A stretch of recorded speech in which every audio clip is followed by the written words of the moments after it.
Assalamualaikum warahmatullahi wabarakatuh. Para pendengar, para peminat kuliah subuh yang berbahagia, soal-soal hidup dan kehidupan kekal yang kita sebutkan sekali 2 minggu di dalam pengajian tasawuf ini belum habis. Dalam keterangan yang telah lalu kita melihat bahwasanya kepada kita telah diberitahukan bahwa hidup yang di belakang ini itulah hidup yang sebenarnya. Segala kesungguhan kita di dalam kehidupan yang sekarang, kegiatan, inisiatif, kreatif dan segala macamnya itu kita tujukan dalam umur yang pendek ini, dalam masa yang sedikit ini. Kita sanggup memikul beban bagaimanapun beratnya. Kita sanggup payah, lelah, penat, sukar. Karena ada yang kita harapkan, yaitu kehidupan yang sejati tadi. Ilmu dan amalan, usaha dan kerja hanya alat untuk mencapai kebahagiaan hidup yang akan datang itu. Hidup dimulai apabila nafas sudah berhenti. Alangkah ganjilnya perkataan itu. Hidup dimulai apabila nafas sudah berhenti. Yang sebelum itu apa? Hidup itu hanya khayal.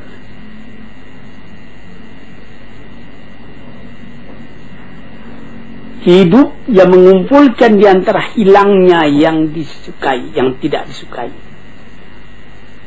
Hasilnya tercapai apa yang dicintai.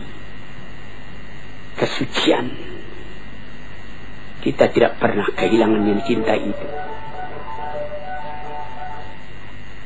Ketentraman, kesenangan, kebahagiaan. Itu yang dituju. Hasilnya ilmu dengan kehidupan yang demikian, tidak ada kabar yang lain yang kita terima melainkan kabar dari Tuhan, yang disampaikan dari tangan pertama dari orang yang paling sempurna akhlaknya, paling luas ilmunya, paling benar katanya, yaitu Nabi Sallallahu Alaihi Wasallam dan nabi-nabi yang dahulu dari dia, sejak dari Nabi Adam, Idris, Nuh, Ibrahim, Ismail, Ishak, Yakub, sampai kepada Yusuf, sampai kepada Musa, sampai kepada Isa, sampai kepada Daud dan Sulaiman dan lain-lain. Nadanya sama, mengatakan hidup yang sekarang ini baru khayal, hidup yang sejati nanti.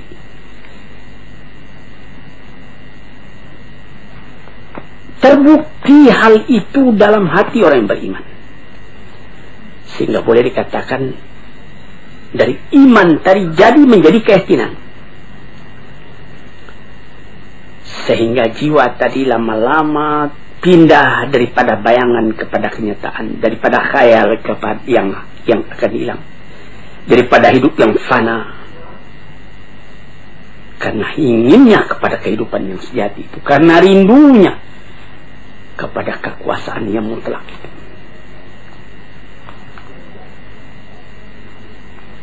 Kerinduan itulah yang menimbulkan nilai kepada hidup yang sekarang.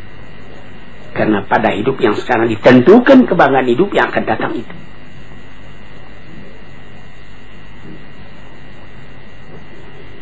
Oleh sebab itu, maka barang siapa yang musafir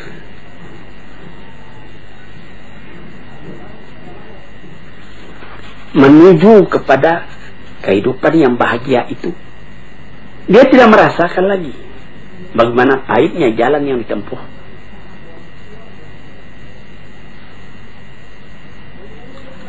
dia mengorbankan segala tenaganya, memandang ringan segala yang berat, dengan cinta, dengan rida, dengan hati lapang, terus berjalan. Ya kadang-kadang karena capek berhenti, tapi dia tahu perjalanan ini belum selesai. Banyak berhenti, lama baru sampai, katanya.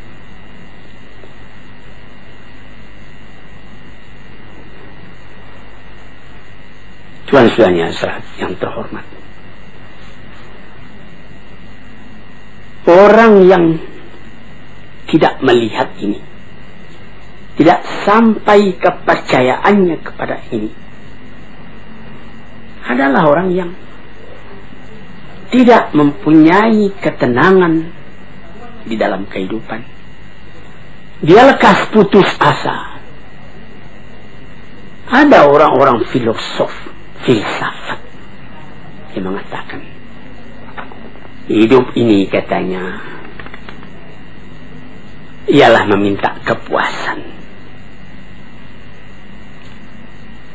Ini ada yang disebutkan di dalam falsafah modern, eksistensialisme, mengakui adanya wujud. Sesudah wujud tidak ada lagi. Itu kesempatan ketika wujud, ketika ada itu lepaskan.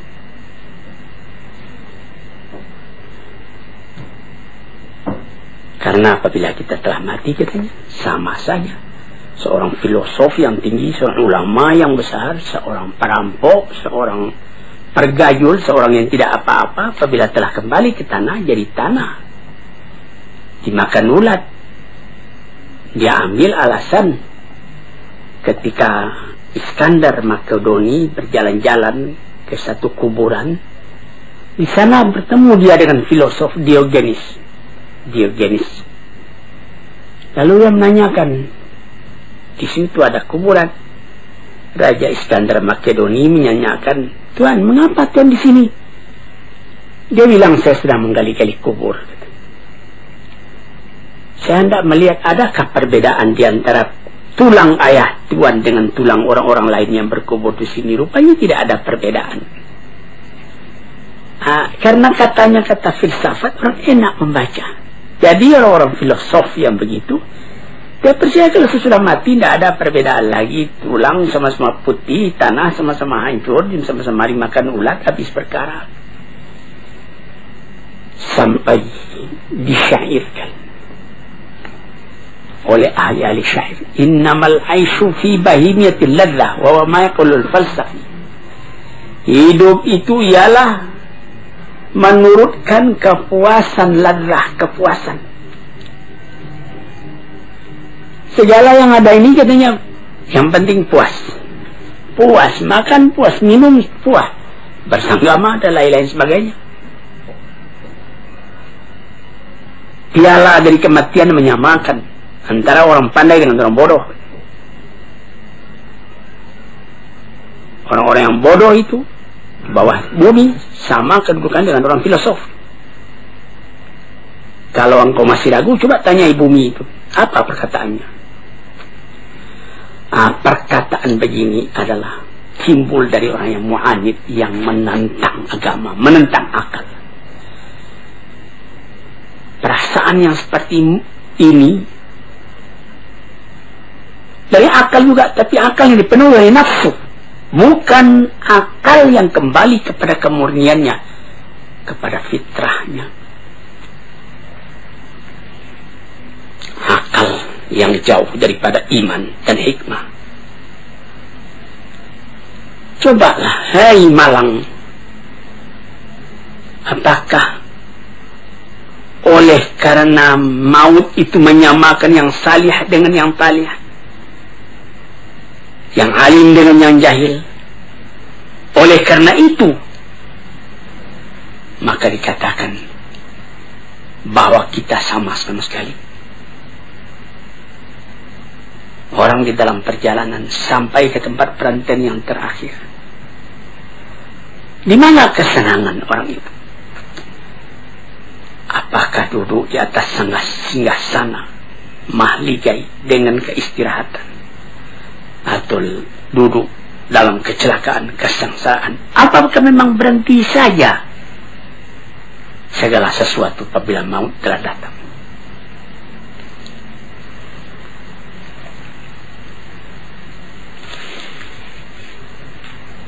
Tanyakan katanya kepada bumi, kata At-Syair tadi.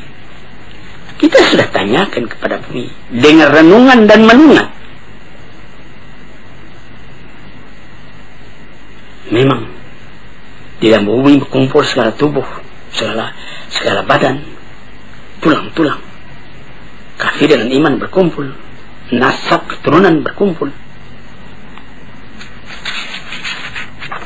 Tetapi kalau sekiranya bertiangka hingga itu saja, guna apa agama ini semua? Apa kita semua akan memutuskan saja habiskan segala agama?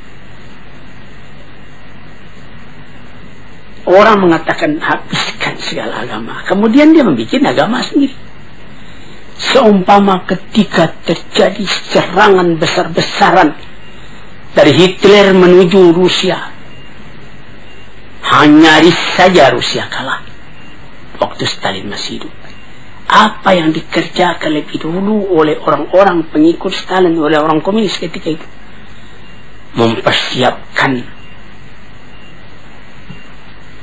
Mempersiapkan kuburan Lenin, karena di situ diletakkan di dalam keranda kaca tubuh Lenin itu. Kemana mau simpan ini? Kalau betul orang itu konsekuen dengan pendiriannya, apa guna itu disimpan? Yang pikiran itu kan bukan pada tubuh itu. Niki kita melihat bagaimana bahwa manusia itu bagaimanapun radikal, ateis dan segala macamnya rasional, tapi ada masanya rasionalnya itu berhenti. Ada masanya perasaan mendorong kepada segala hal, sehingga disimpanlah mayat Lenin itu, dipelihara baik-baik. Sesudah aman baru dikembalikan ke tempatnya yang asli. Datang orang berziarah bersama-sama kepadanya. Padahal kalau ditanya kepada mereka akan mengatakan sesudah mati itu sudah sama saja antara Lenin dengan pergajul, dengan perampok dan lain-lain sebagainya.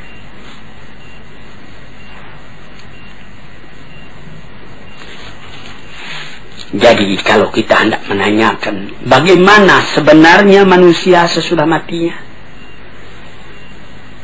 kita kemana bertanya? Orang yang beragama sudah jelas menjawab kepada Tuhan, kepada Rasul-Rasul, kepada Musa, kepada Isa, kepada Yusuf, kepada Daud, kepada Sulaiman, kepada Muhammad, kepada Nuh, kepada Ibrahim. Akan sepakatkah semuanya itu nabi-nabi itu menegakkan bohong dalam alam ini? Kita tanyakan juga kepada orang-orang yang mengalami rasa kejiwaan yang mendalam, menjadi khalifatullah di muka bumi. Dan tanyakan juga kepada Quran.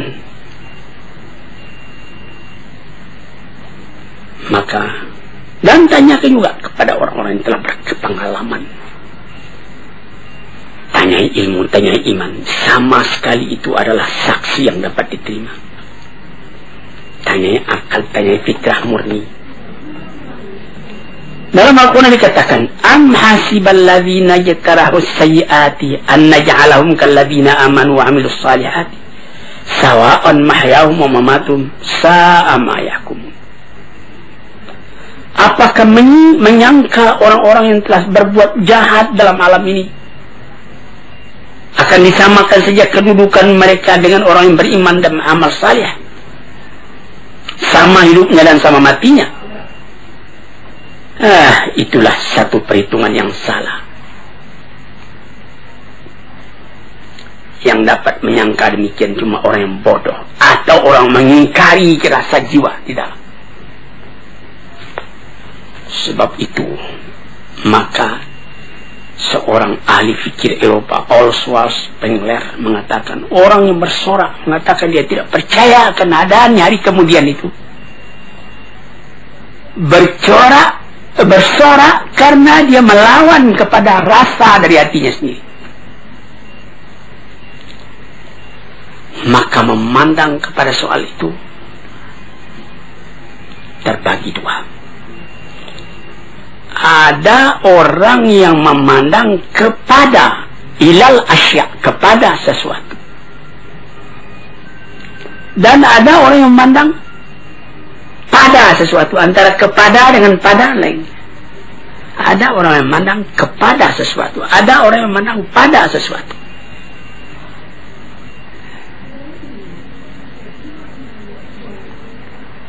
Orang yang cuma memandang kepada sesuatu, menjadikan sesuatu semata-mata objek, maka pikirannya dan hatinya lama-lama pecah belah. Dia tidak dapat mengambil kesimpulan. Pandangannya cuma dengan panca indera, tidak akan memberikan faidah kepadanya. Li'annahu lima faqad al-ikhtiyar awalan fa innahu faqad al-ikhtiyar tsaniyan. Karena dia tidak dapat memilih sejak pertama sampai kepada yang seterusnya, tidak ada pemilihan lain. Tetapi orang yang memandang pada sesuatu, bukan kepada sesuatu, pandangan yang tadi membawanya menyeberang kepada rupanya dan hakikatnya dan maksudnya. Ini apa? Dari mana ke mana? Kalau dia memandang sesuatu di hadapannya itu, menjalar pikirannya tadi kepada yang lain, sebab dan akibat yang timbul dari itu. Sampai dia mengaji juga, apa arti wujud dari ini, apa hikmatnya, dan apa ilmu yang sempurna dalam ini. Tambah lama derajat pandangannya pada sesuatu itu, dapat membawanya memperbedakan mana yang sahih, mana yang benar, mana yang salah, mana yang kekal, mana yang fana. Dia memandang kepada kulitnya dan intinya. Misalnya, kita ambil permisalan orang yang memandang kepada sesuatu dengan pada sesuatu. Kalau dia memandang kepada sesuatu, terbujur mayat di hadapan matanya. Dia lihat ini tubuh akan dimasukkan ke dalam kubur. Sesudah dalam kubur dia akan cair, tidak ada apa-apa lagi. Filosof masuk ke dalam cair, hancur jadi tanah. Psikolog masuk ke dalam kubur, hancur jadi tanah. Dia memandang itu, tidak ada artinya. Tapi kalau dia pandang kepada sesuatu, ditukar dengan pada sesuatu, dia lihat, dia bawa kepada dirinya sendiri. Bercerai nyawa dengan badan. Apakah arti perpisahan itu? Apakah yang dikatakan oleh Suhrawardi, filosof dan ahli tasawuf yang besar? Dia mengatakan, badanku ini mengurung keadaan hakikatku yang sebenarnya. Aku terikat dalamnya. Tapi apabila aku mati, artinya perceraian antara hakikatku yang hidup dengan badanku yang akan jadi tanah. Aku tidak mengenal mati. Aku melihat lagi kehidupan yang terus, yang disebutkan oleh Jalaluddin Rumi di dalam pengajian tasawufnya, sampai mencapai tingkat yang paling tinggi. Dan kemudian diluaskan lagi oleh Iqbal bahwa apabila beliau manusia itu mati, dia akan mencapai tingkat kesempurnaan yang paling tinggi. Sebagai penghambat keraguan kita, kebenaran hal itu, kita mesti berani mengatakan Muhammad, na'udzubillah, Muhammad bohong, Ibrahim bohong, Ishak bohong, Ismail bohong, Isa bohong, semua nabi-nabi yang mengatakan hal itu kita bohongkan. Na'udzubillah. Disinilah saudara-saudara yang terhormat, pentingnya pengajian. Kalau kita telah tahu bahwa dunia ini adalah jalan, jembatan untuk menuju penyeberangan yang luas, yang kekal. Tentu kita akan menyediakan bakalan untuk itu. Dia tidak akan kekal di sini. Dia akan meneruskan perjalanan kepada tempat yang lain, tempat yang kekal, tempat tinggal. Manusia dipanggil ke sana, dan mesti sampai ke sana dengan persiapan hidup yang sekarang ini, mengerjakan yang merintahkan Allah, menghentikan apa yang dilarang, yang disampaikan oleh nabi-nabi dengan isyarat, dengan bukti.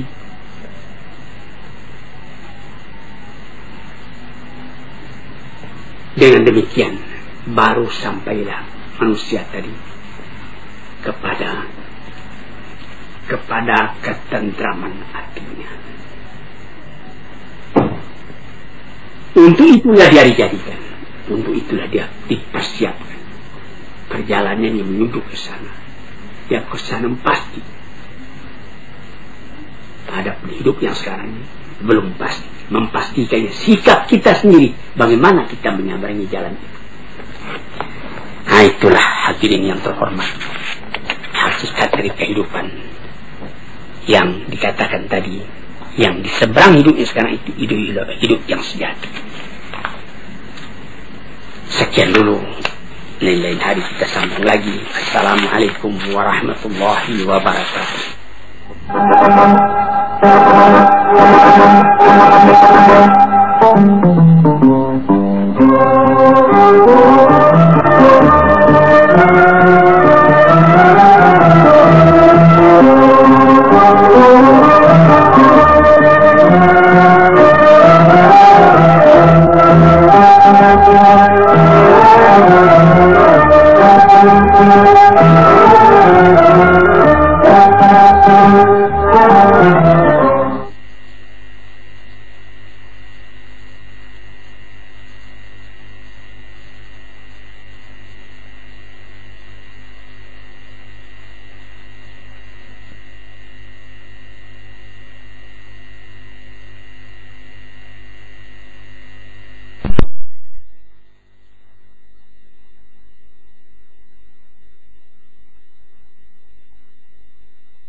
Assalamualaikum warahmatullahi wabarakatuh.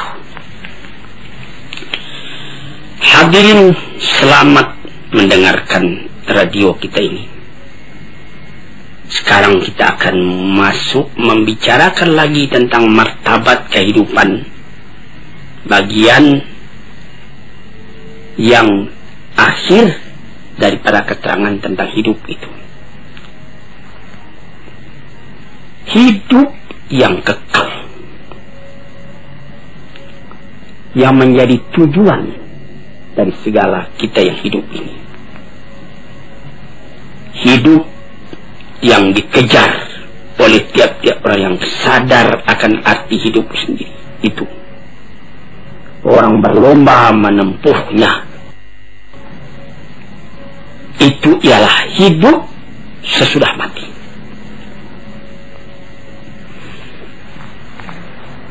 Itulah yang diserukan oleh kitab-kitab yang diturun oleh Tuhan. Itulah yang disampaikan oleh nabi-nabi yang diutus oleh Tuhan. Wa ma hadhil hayatud dunya illa lahu wa la'ib. Kehidupan di dunia ini lain tidak cuma main-main, cuma sanda gurau. Wa inna daral akhirat lahiyal hayawan law kanu ya'lamun. Hidup di akhirat itulah hidup yang sejati kalau sekiranya kita fikirkan dan kita ketahui, direnungkan betul-betul. Hidup yang sekarang ini dibandingkan dengan kehidupan yang kemudian itu adalah seperti hidup sekarang ini seperti tidur saja. Sebagaimana telah kita katakan pada pengajian-pengajian kita yang telah dahulu. Hidup yang sejati, hidup yang akhir. Ingat darul akhirat adalah yang hayawan. Hidup yang sejati, kalau kita pikirkan, itulah hidup akhirat. Dengan demikian kita dapat membuat supaya kehidupan yang sekarang ini menjadi kebun. Ad-dunya mazra'atul akhirah. Dunia ini adalah seperti perkebunan untuk mengambil hasilnya di akhirat. Mendorong kita supaya di dunia ini berbuat baik banyak-banyak. Jadi kehidupan dunia ini sudah menentukan kehidupan akhirat nanti. Kalau di sini yang baik yang kita kerjakan, lepas dari kehidupan ini kita menerima kebahagiaan, kesenangan.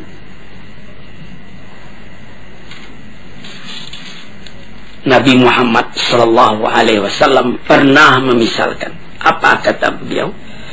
Mat dunya fil akhirati illa kama yudkhilu ahadakum isbi'ahu fil yami falyanzur bima tarja. Kehidupan di dunia ini jika dibandingkan dengan kehidupan akhirat, kata beliau, hanyalah seperti seorang yang mencecahkan ujung telunjuknya ke dalam air, ke dalam laut. Kemudian dicabut kembali, basah. Basah yang sedikit di tangan itulah yang hidup di dunia ini. Berapa luas lautan lagi? Tidak dapat kita tentukan berapa dalam bertambah luasnya dibandingkan dengan yang air yang tinggal di ujung jari kita tadi. Ada dikatakan juga tanaffasatil akhirah. Hari akhirat itu menafaskan jiwanya. Jadi seperti kita satu di antara nafas itu yang sekian ribu kali kita nafaskan siang dan malam selama hidup kita. Satu kali kehidupan itu ada nafasnya. Seumpama itulah bilangan dunia ini dibandingkan dengan akhirat yang akan kita dapati. Berapa ribu kali sehari.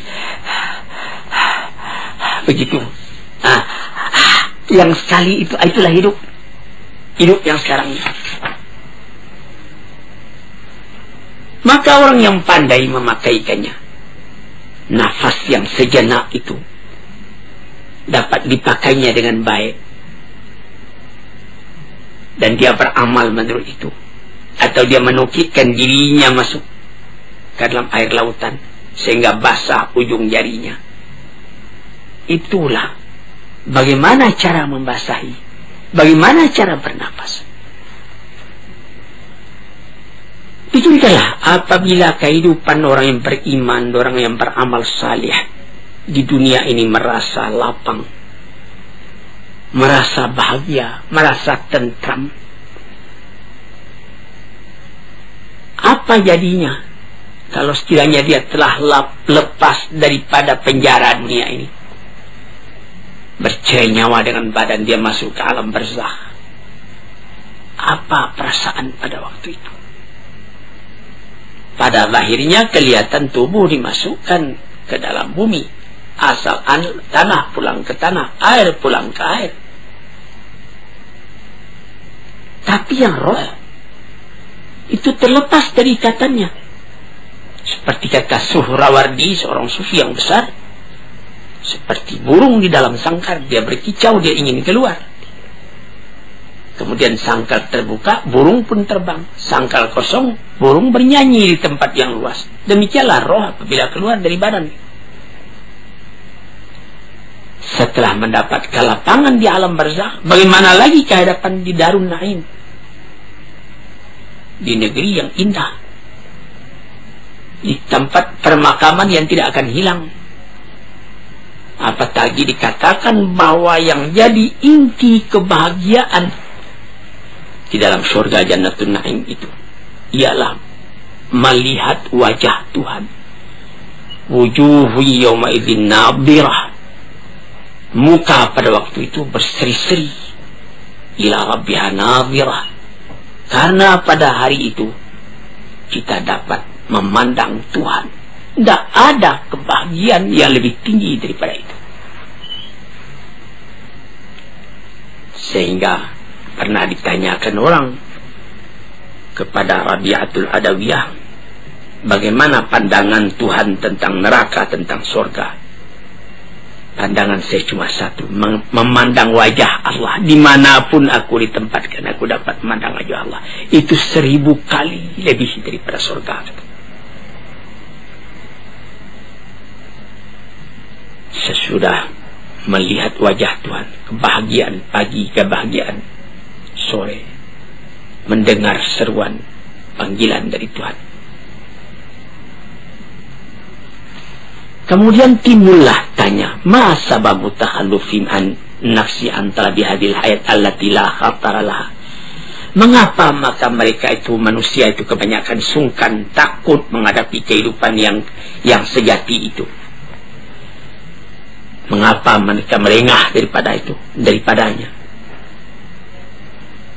Mengapa maka kehidupan yang ini saja yang banyak diingini orang, kehidupan dunia ini, mendaki menurun, kepayahan, bertambah tua, rambut pun jadi putih, gigi pun jadi gugur. Padahal dia cuma seperti khayal, seperti bayangan saja. Apakah karena salah menggambarkannya di dalam hati, atau karena perasaan sendiri telah tumpul, atau karena tidak percaya kepada kehidupan itu, atau karena akal kita sendiri tidak beres, atau karena tertarik dengan barang yang ada di dunia ini yang mesti lepas dari kita, atau kita yang meninggalkan dia mati lebih dulu, atau dia yang meninggalkan kita. Ibarat berniaga, tidak saja beruntung, rugi pun ada. Ini jawab. Apa jawabnya? Ya, sama sekali itu sebabnya. Pertama, karena salah menggambarkan. Yang kedua, karena tidak mau percaya. Yang ketiga, akal sendiri tidak murni. Yang keempat, kita terpengaruh oleh barang yang dilihat, tidak tahu bahwa penggantinya lebih baik dari ini. Dan sebab yang paling utama menyebabkan kita tidak memilikikan hidup demikian itu ialah dhaful iman, lemah iman. Iman ini yang mesti diperkuat, karena iman itulah yang jadi roh dari segala amalan. Iman itulah yang membangkitkan semangat kita buat bekerja, mengerjakannya lebih baik. Iman itulah yang mencegah kita mengerjakan yang buruk. Dengan kekuatan imanlah baru terasa wibawa dari pengaruh perintah Allah dan larangannya, sehingga kita karena iman tadi tidak merasa payah buat mengerjakan yang baik.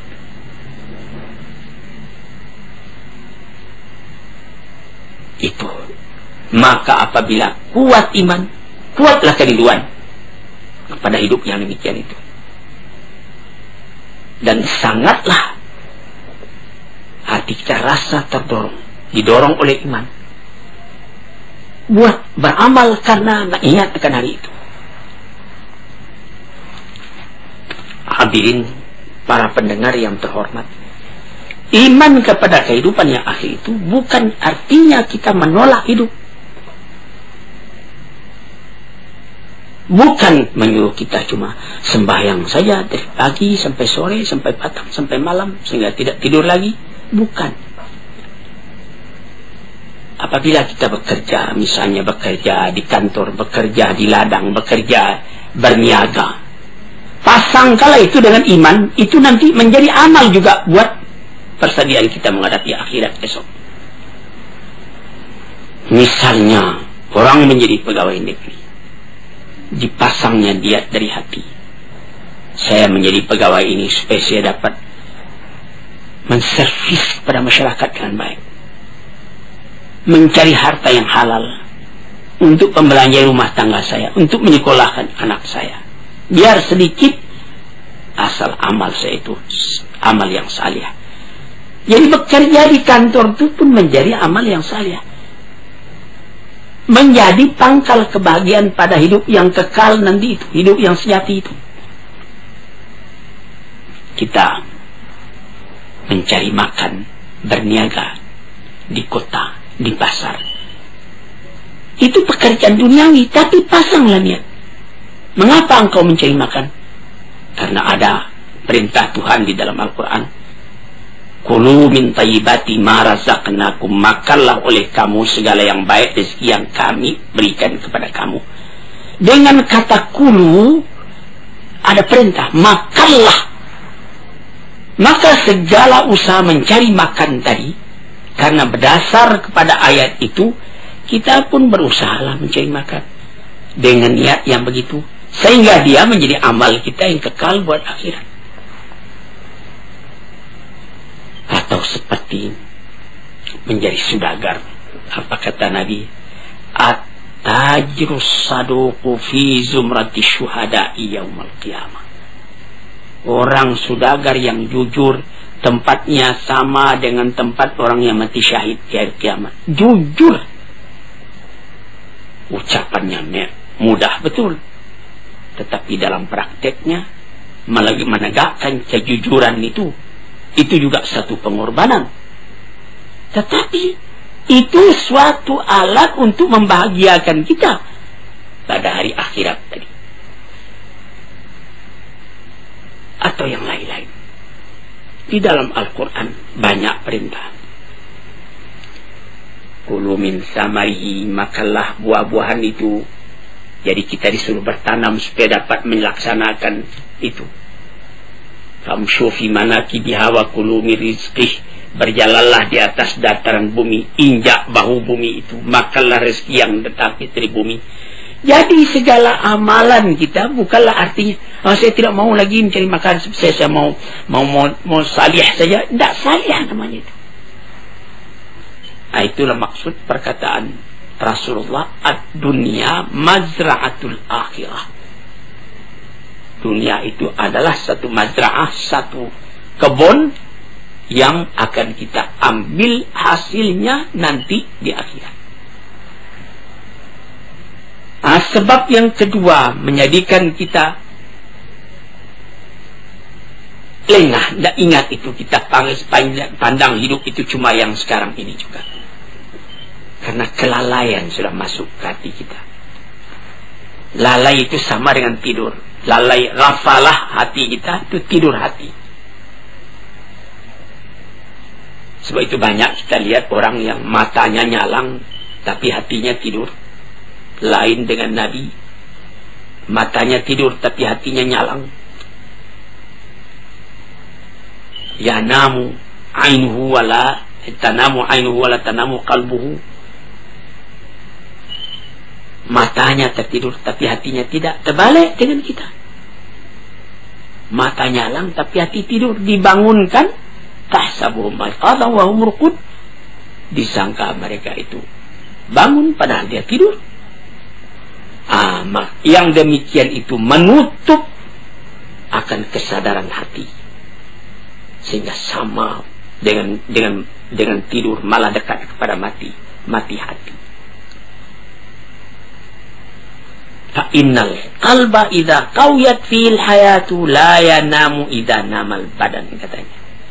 Hati itu apabila hidup dengan kuat, kata orang sekarang menghayati, hati itu menghayati, dia tidak akan tidur walaupun badan tidur. Cobalah perhatikan orang yang biasa sembahyang tahajud tiap-tiap pukul 3 atau setengah 4 pagi sebelum waktu subuh datang.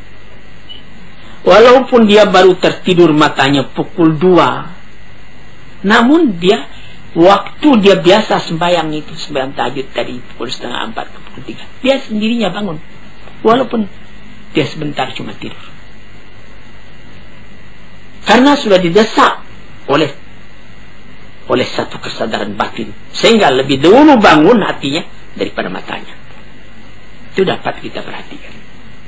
Nah, tapi kalau orang yang memang hati itu yang tidur, sampai kepada mata juga tidur, kadang-kadang berlarut-larut saja, maghrib tidak, isya tidak, sampai jangankan tahajud, sedangkan yang wajib pun lalai dia mengerjakan, karena dia tidak ingat kehidupan yang sejati bukan di sini.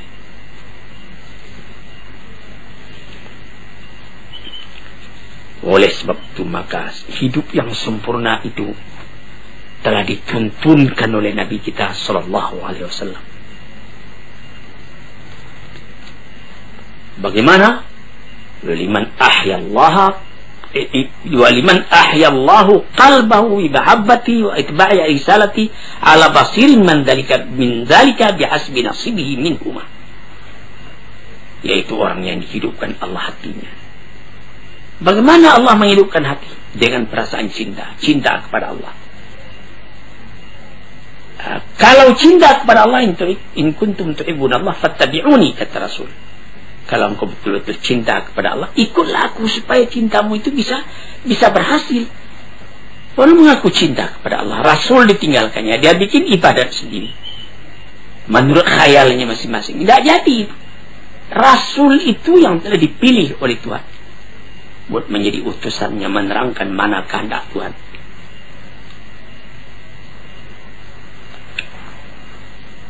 Maka kelalaian atau kesadaran, keduanya itu ada dalam panca indera kita, ada dalam akal dan hati kita. Kesadaran hati atau kelalaian hati sama juga dengan kesadaran badan atau kelalaian badan.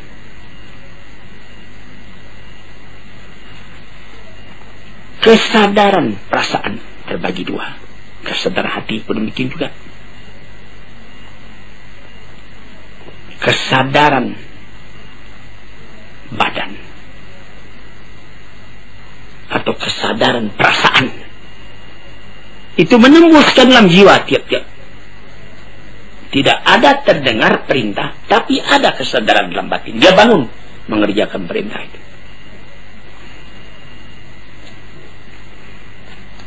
Sebab itu maka apa saja pekerjaan yang kita kerjakan haruslah ada kesadaran. Orang dalam kata-kata sekarang nih, kata modern sekarang, menghayati.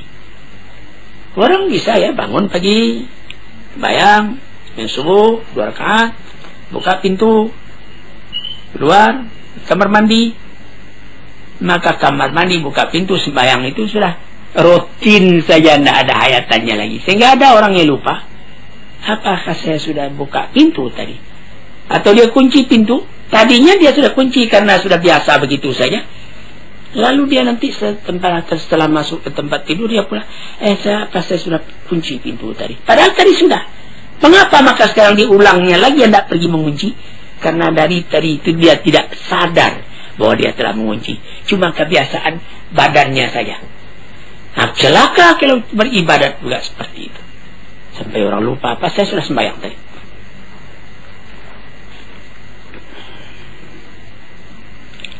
Hadirin yang terhormat, saya rasa untuk keterangan pada hari ini cukup sekian. Moga-moga Allah memberikan ketenangan dalam pikiran kita, sehingga kita simpulkan kehidupan yang sejati itulah yang tujuan daripada perjalanan kita di dunia ini. Assalamualaikum warahmatullahi wabarakatuh.